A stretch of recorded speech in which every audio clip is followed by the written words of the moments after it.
We're not the suits that talk football. We're the dudes that know football. And you've just crossed over into the trend zone. Casey here with Dave. We are the football dudes. Dave, are you ready, bro? Yes, I am, sir. Looking forward to Excellent. this excellent football weekend. All right. Next stop, the trend zone. It is Wednesday, January 14th, coming to you from Los Angeles, California. Dave, it is a blistery 70 degrees in the Sherm, bro. It's cooled down to 65 today from a 73 high. So we're doing pretty good over here on the west Yeah, side. crazy. In today's episode, we'll steal your face right off your head. Mike Tomlin out in Pittsburgh and somewhere in San Francisco on a back porch in July. Well, not July, January. 41 million people. Dave's going to let you know. And Dave, some rise, some fall, some climb. We're talking about Survivor and all the awesome divisional playoff action coming up all weekend long, Dave. It's got me going. I see But that. I know you are not driving this train high on cocaine, but I bet you have a tasty nug for this trip into the trend zone, Dave. Lay it on us. Was that a quote from the Grateful Dead and a There tribute may to be Bob more. Weir? There may be more. You know what, Casey? The Eagles versus 49ers game had a massive audience. It was announced that 41 million viewers tuned in for that one, and it peaked at 47.75 million. So, wow, a lot of people checking that game out. Casey, it's been a long time since a game popped up over 41 mil. Do you know which one that was? Lay it on me, baby. It Come was the on. 49ers Cowboys game in 2022. Casey, that was a wild card game. Is But that where Casey, we beat them and went back to the Super Bowl and won our I don't 12th straight remember the Super Bowl? details. Oh, yeah. I just got the numbers here. Well, you know what? The other numbers weren't too bad either. Rams, Panthers, 28 million. Packers, Bears on Prime, 31.6 million. And Bills, Jags, 32.7 million. That one peaked out at 41.1 million. So that was fantastic. Obviously, people were dialed into that one. Chargers, Patriots, nearly 29 million. And Texans, Steelers, another 29 million.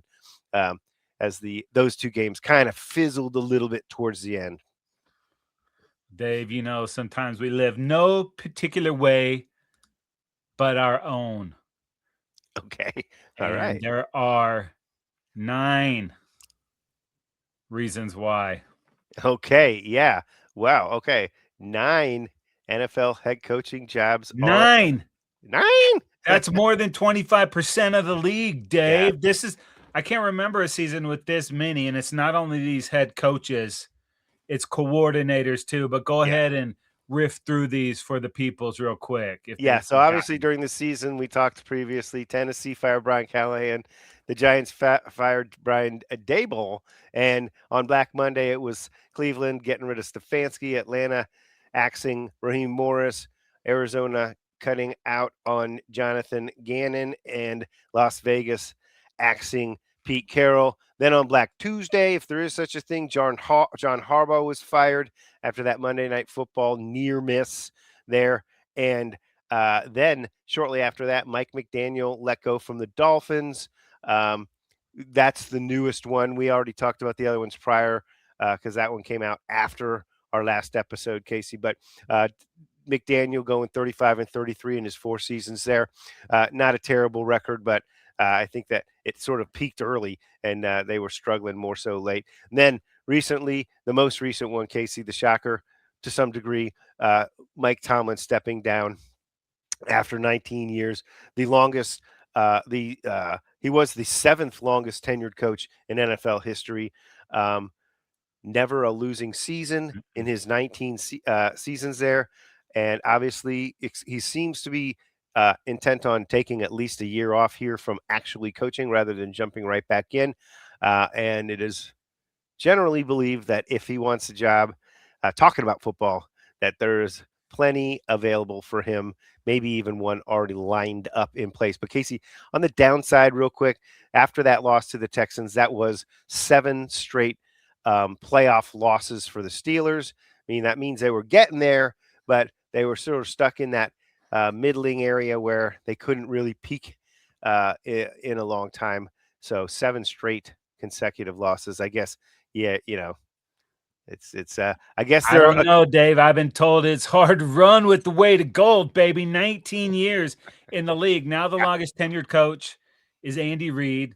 And I Mhm. don't know after Big Red is gone that we're going to see, 10, 15, Yeah. 20 Oh years anymore. yeah. I mean, we have a handful of coaches that are getting close to 10 years, but Yeah. we talked about it last week. There was 10 coaches left from 2022. Now that's down to 9, dude. That's how Yeah. quick this thing is churning, man. Yeah. It definitely turns over like crazy. So yeah, it's the NFL is not for long. Yeah.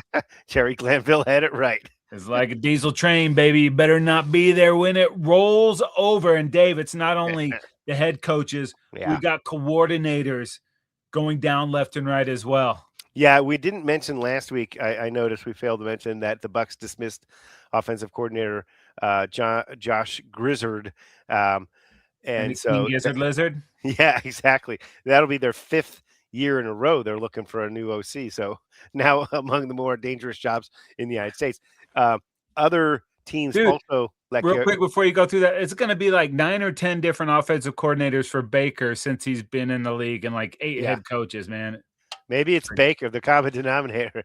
And when he gets bacon, offensive coordinators and head coaches go down. Or start shaking. Yeah, there you go. The Eagles fired Kevin Patullo Mm. after a disappointing offensive season, really, for them, where they were sort of stuck in the mud, it seemed like, all year. Chargers after a 3-point output in the playoffs, that was Oof. enough to motivate them to get rid of coordinator Greg Roman. I believe last week we talked about the Lions moving on from their guy too. So yeah, that's 4 teams that have some pretty good stuff in place that are looking for a new OC. Obviously, there's 9 head coaching positions available. So those teams, the majority of, are looking for an OC too. So, woo! I'll tell And you what, it's a good time to be an OC. yeah, and your Chargers might be looking for a new DC too, man. You got Yeah, Minter, one of the hottest names out there. It's so hot right now, baby. The yeah. space is getting hot, Dave. All right, yeah. Jesse Minder, come back, come back. Back, baby. We All haven't right, finished Dave. yet. If you're still surviving, last week's most popular correct pick was, That was the Rams over Carolina at nearly 54%. That was who was riding with myself. and the most popular incorrect pick. Philadelphia over San Francisco. Oh, Yeah, I know. I was though I was in, I didn't really care one way or the other in terms of the game, except when I found out that my brother, who's also got 1 strike in the 3 strikes, had San Francisco, and I was suddenly, well, this would be nice if that happened, but it didn't. So consolation prize. The Eagles one and done and out of the playoffs. So true, time to true. rejoice. Yeah, yeah, no question about it. All right, Dave, you got to play this one carefully, bro, because I know. these are the heavyweights. So they Yeah, might be favored this week, but you can't use them more than once. So, what are the yeah, most popular picks going into divisional yeah. weekend? I loaded up on this just because obviously we don't know who's picked who in that first round. Seattle over San Francisco is peaking out at just over 1/3 of the people at 33.33%. New England over Houston, interestingly, 18.33%. Buffalo over Denver, 13%. And the Rams over Chi-Town, baby, nearly Got that right. 12%. So, um, yeah, it's split up pretty good there. So, obviously, people are working different strategies into this postseason survivor situation. It's going to be. I looked at it the other day and I didn't click on anything, which is disturbing. Yeah, well, because you have to pick not only the team that's going to win this week, but possibly lose next week. Yeah, And you have to save your Super Bowl champ. So you have to decide yeah, this week who you think is going to win the Super Bowl, pretty much. yeah. I outsmarted myself a couple years back when I was in this exact same scenario, and then I ended up losing. And the other guy picked the team I would have picked if I just was picking the fate, the most the team that I most thought was going to win. So that's what I did last week when I picked the Rams, picked the team I thought was most likely to win. They had me biting my nails all the way to the end of that baby. But that was not the only game. That was obviously a nail biter. Yeah, 4 of the 6, the team losing In the with final less than 2 2 minutes. minutes left Yeah, came back to win the game. So outstanding. these teams are living on, and it is coming. It's coming around, Dave. We're talking the divisional round of the Wait a playoffs, minute. bro. No. Divisional round? Yeah, wild card weekend, divisional Okay. round. It's 7 away. I cannot believe how fast it's flying by, dude. Dave, don't you let that deal go down, brother. Okay. Saturday, what you got? All right. We'll start it off with an AFC battle, and it is the 6th-seeded Buffalo Bills at the #1 and rested Denver Broncos, and the Broncos at home are favored by 1.5 Dave, quick over the beats in an Bills. icy heart. Catch Colt, draws a coffin cart. We're talking Josh Superman Allen, baby, putting the Bills on his back. Yep. An Wow. impressive win last week. Come from behind, like I said, they were down with a couple minutes to go. They end up winning 27-24, 4th and 1. They get 11 yards down to the 1. That was Crazy. crazy. That, like, it's a Yeah. tush push, but it's a lineman carrying him down there, Yeah. and he went ahead and get in. And then Tre'Davious White, who had a freaking awesome game, seals the deal. The pick. Great defense on Jacoby, knocks the ball up in the air. The Bills intercept it, take over, and a disappointing loss for these Jags. But Dave, how far can Josh Allen take these cats? The run game wasn't working last week. Yeah, no doubt about that, dude. Run game really struggled, and this is a team that really does lean on the run. They are the #1 rushing team with the Bills in the entire NFL. So obviously, Josh Allen's being the #1 rushing quarterback is a component of that, but also they have the leading rusher in the year on the year there as well. So yeah, I mean, this is a team that does like to lean on the running game for sure. They are #1 in time of possession for the season as well for this Bills squad. So, a lot of their success is contingent upon them being able to run the ball and establish the run, and it's going to be tricky this weekend. Last weekend, obviously, we saw how difficult it was for them and how close that game ended up being. Yeah, and the Broncos are no slouch either. They're only allowing just over 90 yards, second in the NFL, just behind Jacksonville. So I'm not sure it's going to get any easier for Cook to get it going against these Right. guys, which will put even more on Josh Allen's shoulders.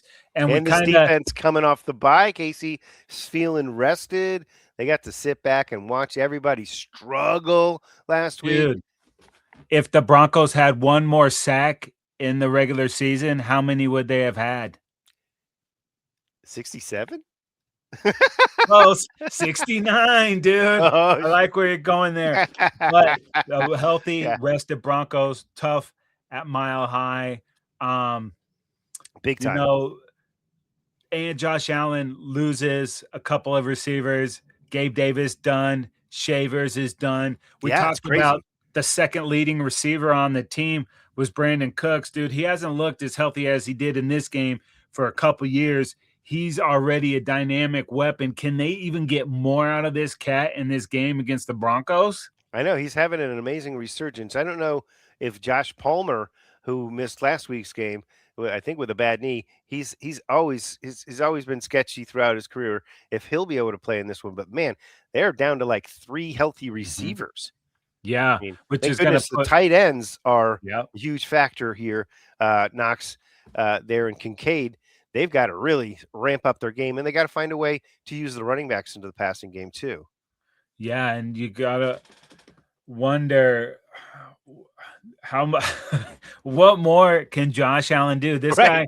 guy, he won a road playoff game, which had been a long time for the Bills and these Yeah. guys. He gets that done. Now it's even tougher going to Denver against I don't know if they're a better team than the Jags, but it is definitely a harder place to play there. Yeah, I think you can definitely say in terms of defensively speaking, the Jags are a tough defense, but they don't get after the quarterback like this Broncos squad does. Obviously, we mentioned the 68 sacks on the season, but the secondary for this Broncos squad, is also absolutely exceptional back there. Tons of talents, and obviously the reigning defensive player of the year on the Mhm. backside there. So I mean, all of these dudes are it's going to be tough. Patrick Surtain, Riley Moss, et cetera, et cetera. These dudes, they can cover back on the backside. So, um, you know, questionable is Dre Greenlaw. We'll see if he's going to be available. They are a little thin at the linebacker position as a result of that. But overall, this defense, they like to kind of press the line of scrimmage and attack. And we'll see. Their plan is going to be to shut down the running game and then see if Josh Allen can be Superman again. Now flip it over to the Broncos. Just have been solid all year. Bo Nix doesn't take a lot of risks back there. Is very good with the football. Will get Hard to rid of it when he sack needs too. to. Doesn't turn it over a lot. Last year in the playoffs, these Broncos got smoked by the Bills, 31-7. Oh. What do they got to do different in this one, Dave, to make sure that does not happen again? Yeah, I think they do want to try and be more balanced. Obviously, you mentioned Bo Nix has got a year more of experience, but um, he's a careful quarterback. When he's not hitting, he overthrows his guys a lot, and I think he misses a lot of opportunities. So that will be one of the things I would say. Bo Nix has got to try and hit on some of those bigger plays downfield and get chunks of yardage. And if he can do that, then that's going to really, obviously help their chances of getting this W here. But they're not an exceptional running team. There's talk about J.K. Dobbins coming back. I don't think he's going to. For this one, we'll see. We haven't heard much this week. There was talk before, but R.J. Harvey, the rookie, has been. His role has increased, obviously, and he's put together some good games there. Julian McLaughlin, I don't know. They're going to try and be balanced, but Cortland Sutton and those receivers, it's a pretty good group. The tight end there has Evan Ingram. Engram, right? Has really sort of gotten him comfortable there and found a role. So I think they're just going to want to play defense and try and not turn the football over and see if they can put the pressure on the Bills. And see how that works out. Yeah, and they bring in Marvin Mims for some kind of like razzle dazzle type stuff, and one of the most dynamic punt returners in the league there too. So, I really like though how the Bills played defense last week against the Jags. Man, they were super physical. Tre'Davious White, dude, had a awesome game. Wonder if they can keep that up and frustrate these Broncos. Joey Bosa. That's where Dave Over says, Charger. there you go. Slipping, bro. You're slipping. One step Um, behind you there. yeah. Had a great game. They really pressured T-Law last week. So Yeah.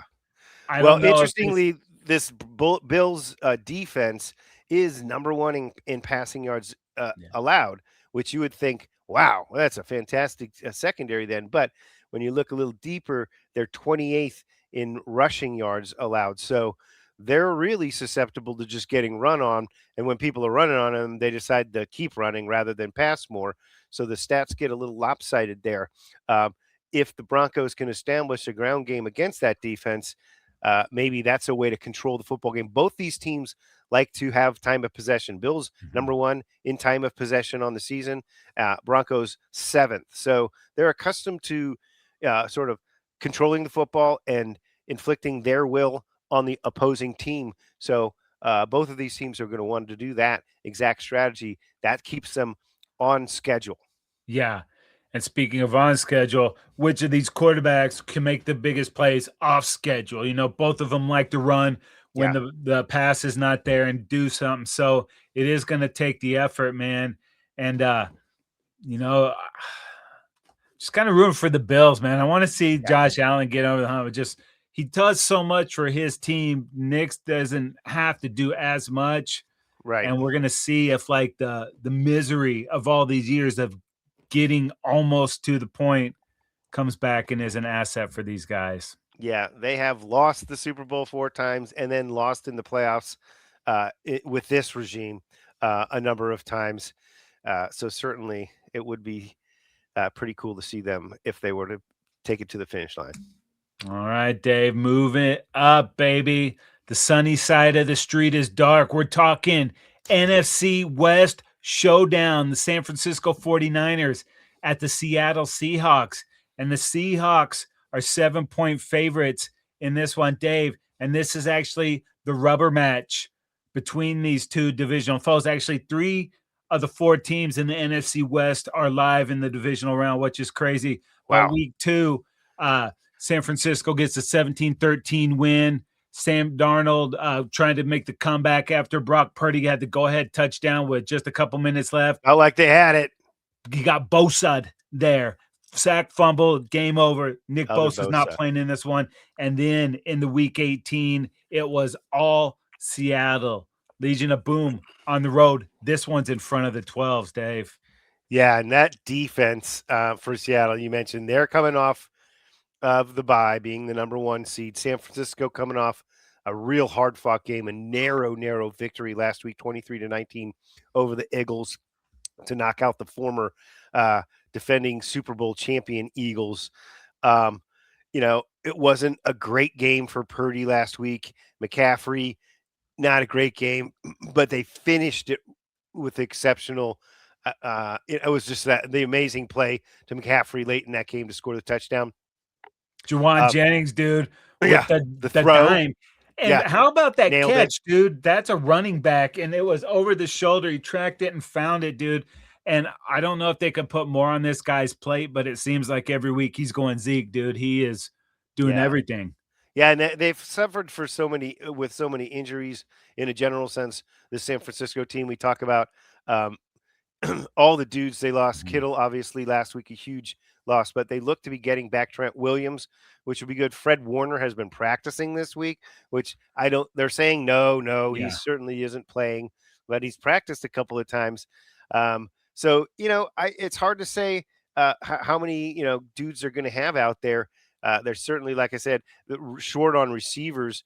Jennings is one of those guys. Tongas, the tight end, is going to be called upon this one in Kittle's absent. Demarcus Robinson had a really nice game, 111 yards and a touchdown last week. He seemed to be really emerging. They're going to need these guys because they are seriously limited on dudes that are going to be able to contribute on the offensive side of this game. Purdy, before he got completely shut down by the Seahawks the last time they played, was on an absolute tear. How he was playing for 2 games in a row there, 5 touchdowns each game. They're going to have to find that magic again and against, this Seahawks defense, which hasn't gotten maybe enough credit this year for the caliber of defense that this defense is, because they are outstanding. Yeah, before we jump over there, I want to give Juice a little love. Kyle Juszczyk, baby. He had a great game against those Eagles, too. And all season long, they've just found a way to get it done, man. It's not like the injuries just piled up. It's been the whole year. And how about EK last week, Eric Hendricks, dude, with the breakup of the pass to seal the game. This guy wasn't even on the team a month ago.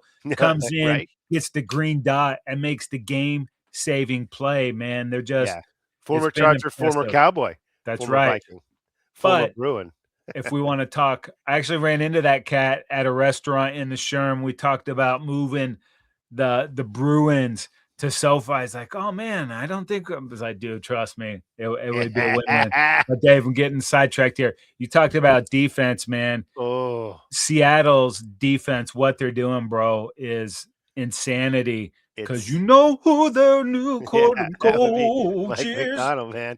That guy obviously came in there, second-year guy right now, and just an absolutely fantastic coach. The way he's really transformed that defense. They are number 1 in points allowed, 6th in total yardage, 10th in passing yards and third in rushing yards. So super balanced.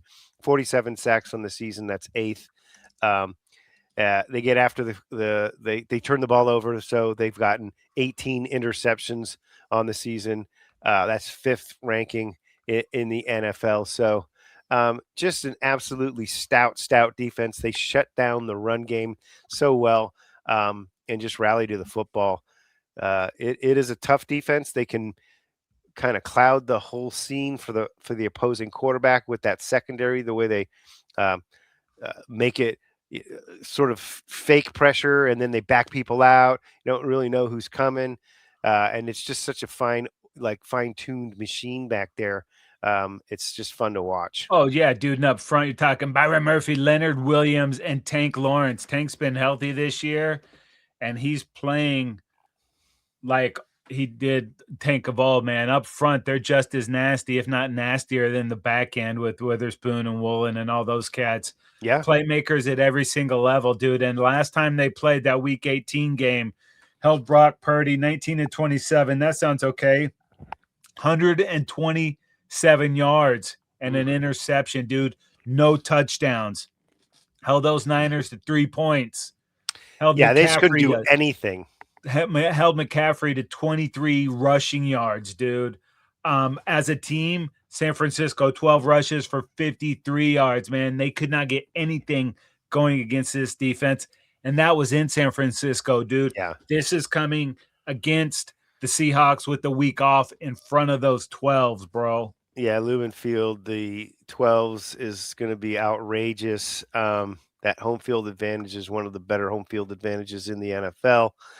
Um, Everything points to the Seahawks being able to collect the W here after the week off and after San Francisco was in an absolute battle last Yeah. week. That's got to take something out of them, and we know how physically beat up they are. Yeah, and then you flip it over, dude. Going into that Week 18 game, I was like, man, I was so hoping for Sam Darnold to get that win for what Yeah, it meant, not only for the Seahawks and getting that first round bye, but just for him. It's kind of been yeah, a knock on him the way it ended last year in Minnesota, totally. and he's had a couple of those games. When he does turn it over, it kind of comes in spurts, but he was great in that game, and I'm just so stoked for this cat who's found a home Yeah, after moving along to so many teams. Actually got some good coaching up there from in San San Francisco Francisco, and right? kind of took that along, and he's playing some of the best football of his career so far. So Yeah. Well, the last 2 seasons. Last season ended, obviously, like you mentioned, distasteful, just a bad taste in his mouth. And it took him all the way, another fantastic regular season to get to the position where he could finally sort of mhm. exercise those demons. And last week, I mean, he's a fun guy to root for, being we met him when he was whatever, 20 years old at the Yeah. Trojans there. And yeah, it would be very, very exciting to see him put together another nice performance. It's kind of going to come down in a lot of ways to Purdy versus Darnold. And if one of those guys has an exceptional game, that could be the difference. Yeah, and then you like obviously Jackson Smith and Jigba, one of Oh, the man. most dynamic receivers out there. The last month or so, Cooper Kupp's really starting to find his groove in this offense and his timing with Sam Darnold, doing some of that stuff when the play breaks down, staying with it, and one of the best route runners. And it looks like I think he's going to have a big part in this game as well. Yeah, wouldn't surprise me because Cup is a seasoned veteran who's been there and done it. Obviously, all the way to the Super Bowl um, with a phenomenal performance. Then this Seahawks team is third in the league, averaging 28.7 points a game. So if they just get their mojo going, the combination of Walker and Charbonnet running the football, um, you know, it's just a real solid and balanced team. And it's hard to defend. You take one thing away, they got another thing for you. Yeah, and those guys last time they played the Niners a couple weeks ago, 33 carries for 171 yards. So it doesn't matter to them which guy gets it Mm-mm, going. it Both of doesn't. them are capable of taking the game over. So um, it's all screaming like it's going to be a Seahawks. Like you said, man, the Yeah, Niners got depleted getting that game last week, going across country to play the Eagles, now coming back. That was a Sunday game, playing on Saturday night. it's going to be a tough ask for them, but they've Yeah. done it all season long, man. Right. They just found a way. They've beaten the odds all season. You just said it. Can they do it again? Going to be good. What about Sunday's action, Dave? And Sunday, first game, noontime here in Pacific Coast time. It is the Houston Texans at the New England Patriots. Patriots at home are favored by 3.5 in this one. And man, this is going to be a real good game. These defenses sure know how to inflict pain on the other team. But wow, this is exciting, man. Yeah, dude, it takes a whole pail of water just to cool him down. I'm talking about that Houston Texans defense, bro. Yeah. I get 85 Oh, Bears vibes from these cats, man. What they yeah. did on Monday night was, I mean, what CJ had like 5 turnovers and it didn't matter, and they still blew the Steelers out 30-6 or Yeah. whatever the hell it was. It was That defense, 7-6 in heading into the fourth quarter, which oh is the my weirdest God. thing. They just absolutely the dam broke and they just completely destroyed the Steelers in that final quarter.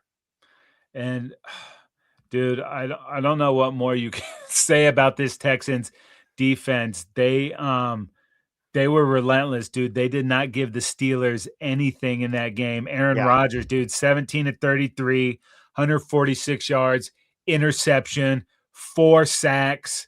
Jalen Warren, 43 yards, Gainwell, 20. Yeah. They They had Rodgers frustrated. By the end of that thing, he was pissed off. Couldn't Oh get yeah. anything right. Everybody was slightly out of position, running the wrong routes, whatever it was.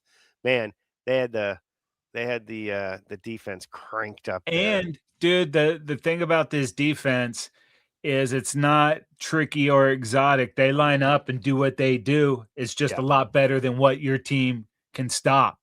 It's impressive, man. And they're just playmakers every level, just flying around, hitting everybody, creating turnovers.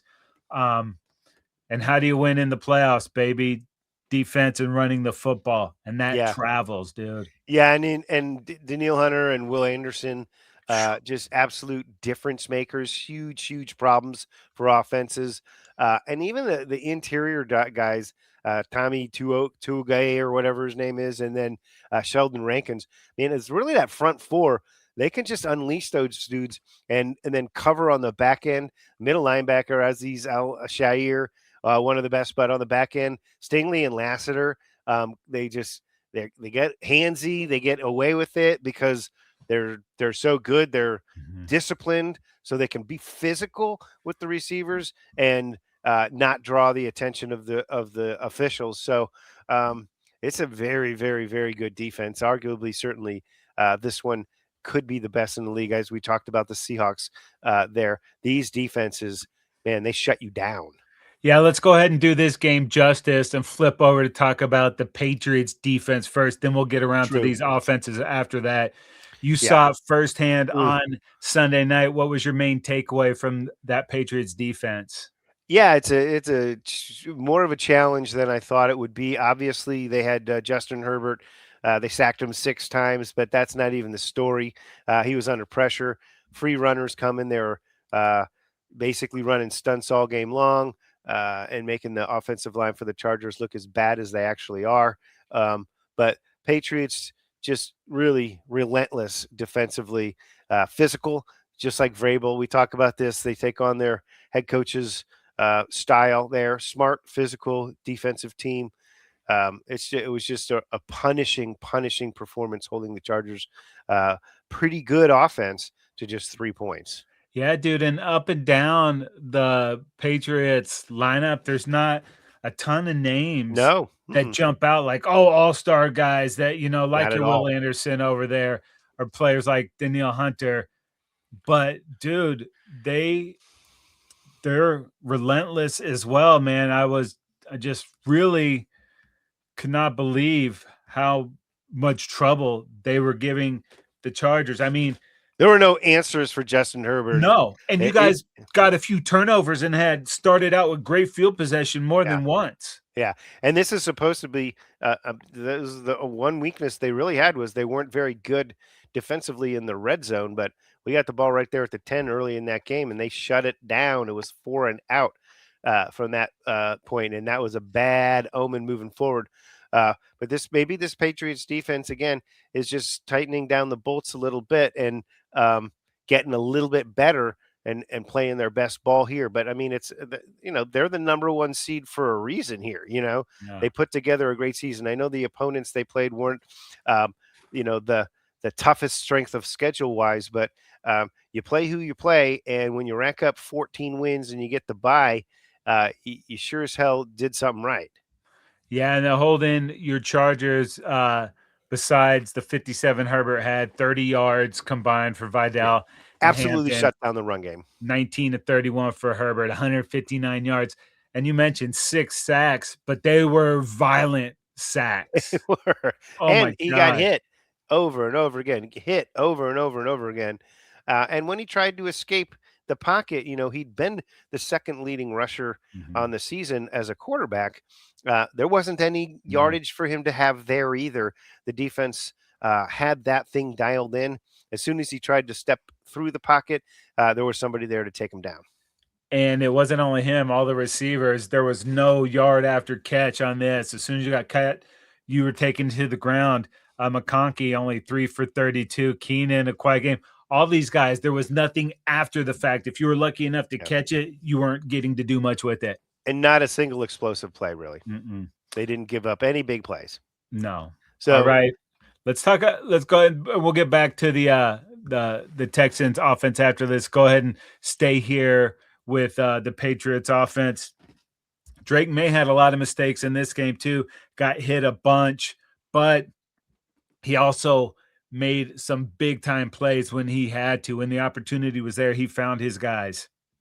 yeah, no question about that. Drake May had a fine performance.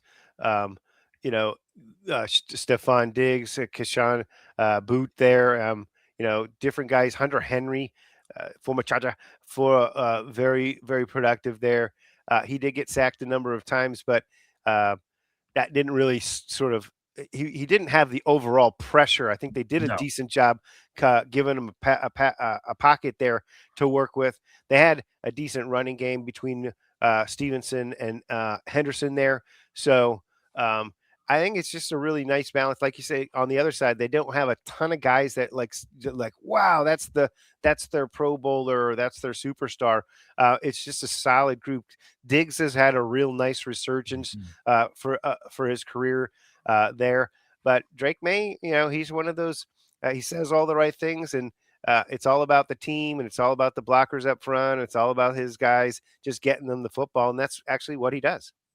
Yeah, and then uh, the the the Patriots weren't able to cash in some trips into the red zone too. They settled for 3 field goals with the longest being 40 yards. So they did struggle when they had to put it, and that might be a good sign for this Texans defense. But overall, Yeah, pretty solid. I really like the way that Trevion Henderson's come on down the yeah, season, but Ramondre Stevenson, the second half of the season's kind of had a resurgence, man. I love this yeah. guy at OU. Had some fumble problems early on, but it looks like he's become a complete back. He had 3 grabs for 75 yards too. They really like him So out of the backfield. They think, yeah, you there's know, a lot that he can do, and you have that veteran now in the backfield. So lots of stuff there. And you mentioned Hunter Henry, a little bit worried about the red zone scoring opportunities, especially against that Houston defense. But you flip it over to those Texans on offense, and they weren't having a great game against the Steelers either. They got bailed out by their defense. oh yeah, no doubt about it. I mean, the Texans defense was on it, but you talk about quarterbacks making mistakes. I mean, it seemed like um, Or CJ. yeah, CJ Stroud was going to fumble away the game. They couldn't even take a shotgun snap for a while there with his Butterfingers. Honestly, it seemed like they were. He was just sort of out a little bit out of it, maybe, Yeah. but ultimately they were able to put it together and you know uh, weather the storm there. And I mean, obviously a tough victory for them. Yeah, not sure what the status of Nico Collins for this one is Yeah, gonna be. If I he's think he able was to play, pretty he definitely will. seriously concussed. Christian Kirk had a great game there, but Dude, Woody Marks and Nick Chubb kind of put that thing away late. You mentioned them pulling away. They're going to have to lean on those guys, especially if CJ is as mistake prone as he was against the Steelers. And when you do make this deep run, you have one of those games that's kind of a clunker that you have to figure out a way to win anyways. Hopefully that was it for him. And moving forward, he's going to play, but he's going to have to play better, dude, if they want to go into New England and beat those Patriots. Yeah, I mean, the offense has got to at least bring their game up a little bit because the defense is going to do their thing. And then if the Texans offense can put it together, it was a handful of weeks back. They had some big explosive plays against my Chargers, and that was the difference in the game. So I think CJ Stroud can, if they protect him in the pocket, he can strike deep. And those, maybe if they can just conjure up a handful of explosives there in the passing game, that could be the difference in this football game. But it's going to be tough for either of these offenses to drive down the field 10 plus plays and put a touchdown on the board. That's going to be very tough. You're going to have to find a way to get a big play. And let's see if CJ Stroud and this Texans team has got a couple of those up there, in their arsenal. They're going to need it. All right, Dave, if you plant ice, you're going to harvest wind, baby. We're heading to Chi-Town. You got that right, my friend. It is our Los Angeles Rams at the Chicago Bears, and the Rams are 4-point favorites in this game. Whew, and I'll tell you what, both these teams coming off crazy, crazy football games, but we'll, talk about this Bears squad just to start with, man, with the way they were able to pull out last week's game late 31-27 over the Packers. I mean, just a ridiculous football game back and forth. The last quarter, I don't know where you want to start with that, but the end game was just mind-blowing. And certainly the Bears are a team that no matter where how far out in front of them you are or whatever, I don't think you're going to be feeling very safe at all until clock strikes zero. Yeah, dude. That 4th and 8 by Caleb to Roma Dunze, absolutely ridiculous. And early on, dude, I did not like the body language of Caleb. It looked like he was lashing out at his receivers, kind of blaming everybody for what was going wrong. And probably there was blame to be shared. We can share the women, we can share the wine, we can share the blame. But when it got late in that thing, dude, he was making plays, brother. Yeah. And it's not like a fluke. It's not like it's happened once. I think that was the 7th time they've won a game that they were down in the last 2 minutes. Right. And I mean, it's crazy. The whole season they've been able to bail themselves out late in football games. And I don't know if it's Caleb and his playmaking abilities, is Ben Johnson and the coaching, but they've just got this team believing. And that's where I just got to say, dude, when they got down there and they had that in the goal to go and Caleb throws a pick, why aren't they running the rock right there? Sometimes these guys get a little too cute for it. Yeah. It's like, dude, they can't stop it. Run it down their freaking throats. Yeah, no doubt about it. I mean, this Bears team, when they were kind of peaking midseason and they beat those Eagles on that weird primetime game in the week there, they ran the crap out of the football. 200-yard backs in that game. And it would be something like that you would think would really be one of the keys to victory in this game. If they can find a way to, control the football and run the crap out of the ball, they are the third best rushing team in the league statistically on the season. So that would be something you would think that they would, if they could really establish that ground game, and then they're calling all their shots. The play action works, and they can really get that group of receivers involved. Caleb can stay. What we talk about a lot with him is stay on rhythm. Where he hits that back foot and he lets it rip, and he's not playing hero ball. And they're playing within the confines of Ben Johnson's offense, which has got plenty of explosivity built into it. Who is playing hero ball? Colston Loveland, dude. This cat is unstoppable. Yeah, it's crazy. In the beginning portion of the season, he really had a rough entry. There was one point in time, I don't know, 6, 7 games in, he only had 5 catches, and we were wondering, what's the deal with this guy, or how come they can't find a way to get him They picked going, him over Warren? Are you kidding me? right? And so there was some pressure maybe built in there, and they found, I don't know, mid-season or whatever, they found how to get him going, and now I mean, wow, what an enormous playmaker. He's uh, so 8 for athletic over the middle. 137 in that game, and a lot of it was coming when the Bears had to have a play and the Packers knew who was gonna try to make it, and they could not do anything about it. Yeah, no doubt about it. The Bears, just rallied, and man, that was some exciting stuff. I mean, and they're at home in this game. Our Los Angeles Rams coming to Chicago. Will the elements play a role? Both these teams can run the football, pretty well. It's the Rams are 7th in the league rushing the football, and the Bears 3rd. So, yeah, and the Rams have a nice 1-2 punch at running back as well. So, And which team can establish the ground game? We know these quarterbacks can make big plays. Certainly, Stafford has got a Super Bowl on his resume and a 5,000-yard season when he was at Detroit back in the day. The guy's a possible, if not probable, MVP of the old league this man year. down, dude. When the game was on the line, he drove right down the field after he hit the finger on the helmet. You Right. couldn't tell, dude. This guy is country strong and had I think we're looking if maybe even not another Super Bowl. Stafford's got to be in consideration for the Hall of Fame now when Oh, he yeah. retires, dude. I don't think there's any question he's a Hall of Famer. He's got the Super Bowl on his resume. He's got, like I said, the 5,000-yard season on his resume. He's been productive pretty much every season of his career. He was on a bad Detroit team for a decade plus. Yeah, and now with McVay, I mean, we'll see if he can stay healthy.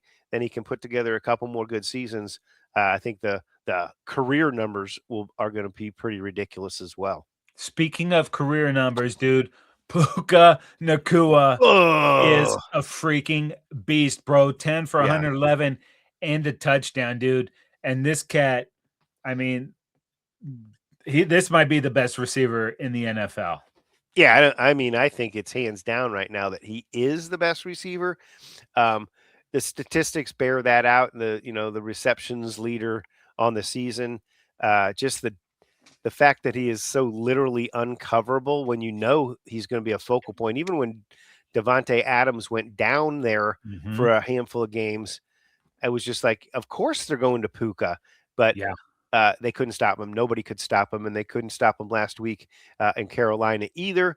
Getting Devontae back, speaking of, was a nice thing. He had 14 touchdowns on the season, missed a couple games there at the end, but that guy provides him a nice red zone weapon. And just in his absence, I think, and they leaned on Puka, but the tight ends really evolved. Higbee was out for a while, so they got Colby Parkinson going, and Ferguson, I believe, a Yeah. younger Eric Ferguson, yeah, funny name. receiver tight end. Yeah. So I mean, yeah, and obviously I mentioned earlier the combo between Kyron Williams and Corum, Mhm. the younger running back there. It's just a nice 1-2 punch.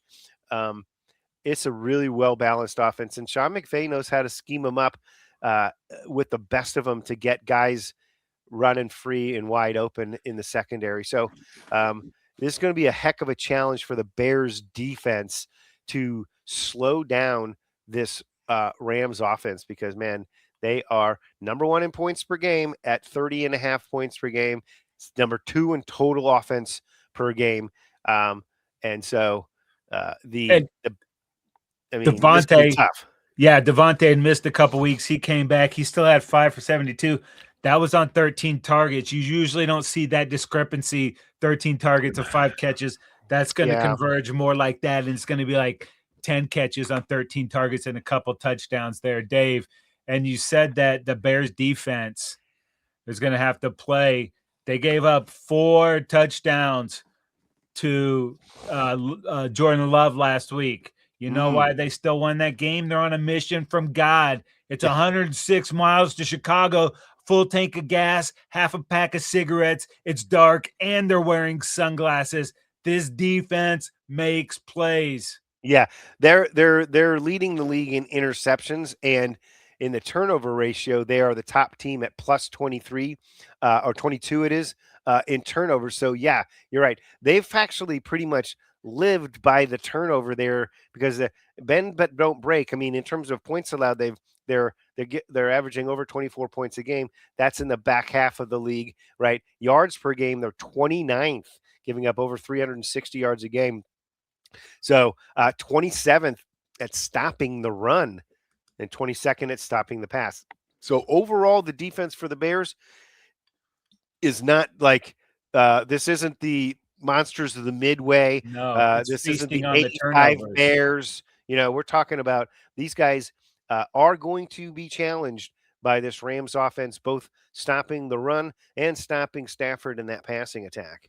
And you look at but that's what they do, dude. In this Yeah. game, it was 21-3 at halftime. And then in the second half, they gave up 6 points to the Packers. Wow. It's like it's it, it's not pretty, but they just figure out a way to get it done, man.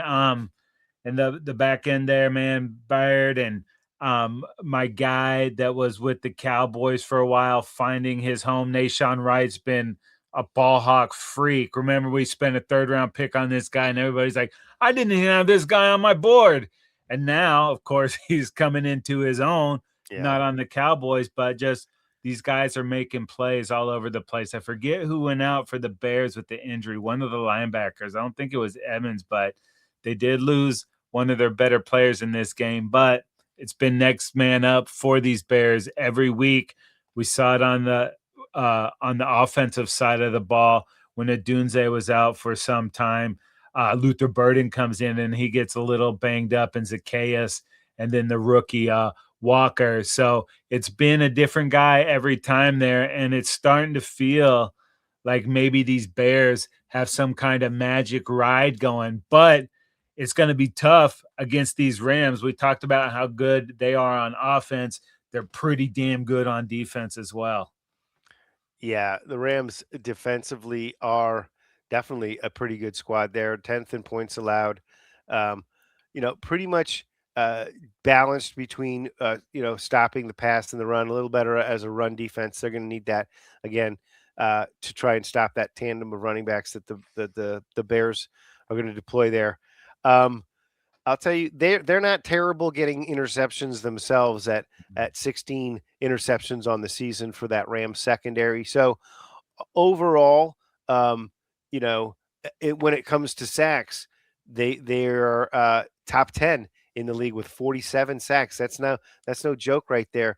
That front four for the Rams, we talk about those dudes, often at just that they're a young group, they're a physical group. And they really, really can get after it with just the front four without pulling any stunts or anything wacky. Those dudes can really get after it.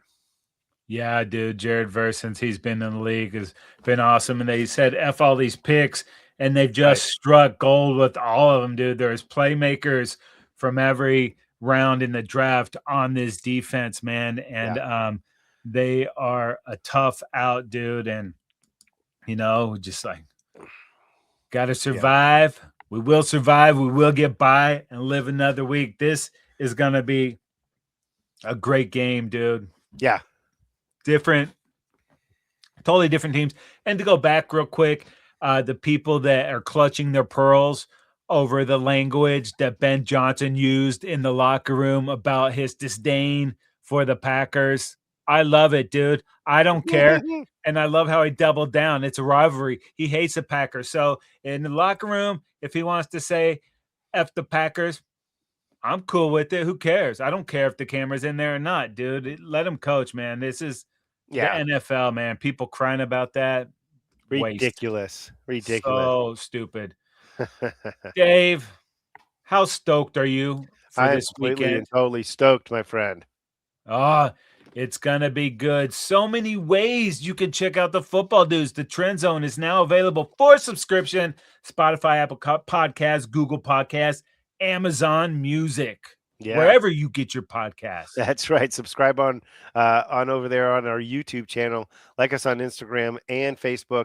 Follow us on Twitter X at Football Dudes LA, and make sure you tag us across all social media platforms. And while you're out there surfing the interwebs, go ahead and bookmark footballdudes.com. Dave, what a long, strange trip it's been, my brother. That is going to do it for this episode of the Trend Zone. We're not the suits that talk football. We're the dudes that know football. For Dave, I'm Casey. We are out of here.